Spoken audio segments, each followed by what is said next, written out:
number of senators who have come out against it, a number of members of Congress who have come out against it. One of them is Representative Rep Khanna of California.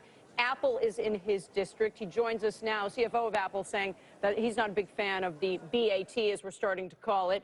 Also with us is UC Berkeley professor Alan Auerbach. He's done a decade of research on border adjustment. It's his work, which is the basis for the GOP's corporate tax plan. He co-wrote a paper with Doug Holtz-Eakin, who joins us frequently here. Welcome to Power Lunch. Representative Khanna, I want to start with you, and keep in mind we are awaiting some tape playback of the president of the Boeing facility. We've got the architect sitting right there in space next to you, right. to speak proverbially. What would you say to him? Why are you concerned about the border adjustment tax? Well, I don't think even he would support the Republican version. The plan would basically be a tax on middle-class Americans and working families. They would be paying more for gas, more for food, more for their cell phones, more for clothing.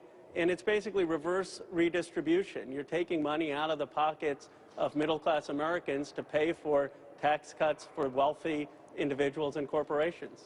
Professor Auerbach, what would you say to Representative Khanna? Well, I would say he's welcome in Berkeley anytime so that I can go through with him why what he just said is not correct. Unfortunately, there are a lot of people who are misinformed who are providing information like that. One might call them alternative facts. But in fact, this is a plan that would encourage companies like Boeing and like other companies to locate production facilities in the United States. And it would be quite progressive because it would help the wages of American workers. But do you understand intuitively why Representative Khanna says what he says? You're going to tax imports by 20%, and all of the retailers in the country, Professor Auerbach, tax buy imports. Why wouldn't that make them 20% more expensive? That would if there were no adjustment in the exchange rate or other market reactions. Markets do react to provisions like this. We have evidence that they've reacted in the past when there have been changes in export or import taxes. And therefore, we can be pretty confident that the ultimate impact of changes in border adjustments will not be rises in the price of imports, but rather changes in the incentives of companies. Now, I can certainly understand why companies, particularly those in the area from which the congressman comes, might not be particularly happy about another important impact of this legislation, which would be to make it impossible to report your profits in low-tax havens instead of in the United States.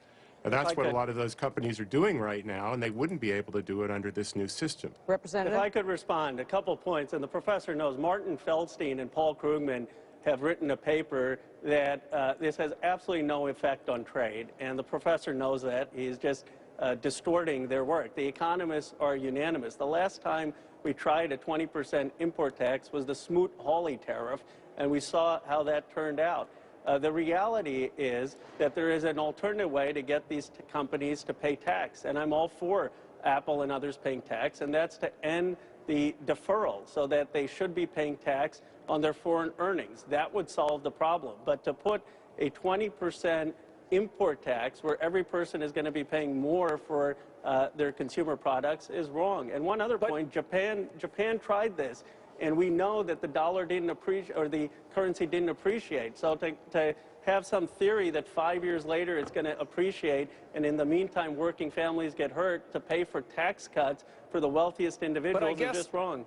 Congressman, I'm not advocating for a tax or not, but I will. The one thing I do want to push back on a little bit is this idea that the middle class is going to be ruined if we have fewer cheap goods. I think most Americans would probably say that life was better for the middle class in 1996 than it is today, right? Would you agree with that statement?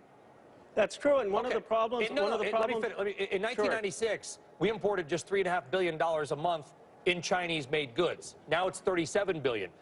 This whole era of cheap imported goods is actually only 15 or 20 years old. So how do we square the argument that things are pretty good for the middle class for most of America, but this new trend toward cheap stuff is new, and maybe with cheap stuff comes cheap wages? Well, I hear you, but what was the problem in the 1990s, as you know, is they had this check-your-box provision that allowed companies to avoid paying tax on their foreign earnings. They would just check saying that these foreign subsidiaries weren't subject to tax. We need to change that, and we need to level the playing field. But to No, I agree with that. My only point, sir, was that I think that this concept that slightly higher prices are going to destroy the consumer or the middle class is just wrong, because history says it is. Well, it's not just that, sir, but Bretton Woods, as you know, America led the world in coming up with an international finance system after the disaster of the Smoot-Hawley tariff. You know that there's a great chance that the border adjustment tax would be held to violate the WTO rules. Why would we want to blow up the system, risk retaliation, when we built the system? That's another argument. Professor Auerbach. How much time do I have? About a minute, to be quite frank. Okay. First of all, as the Congressman may or may not know, border adjustments exist in virtually every country except the United States through their value-added taxes. They are not tariffs. They would not be a tariff in the U.S. Second, the aim of border adjustments is not to change the balance of trade. He cited a well-known paper by Marty Feldstein and Paul Krugman. He may wonder, if he cites that result, why Marty Feldstein is a major supporter of this proposal.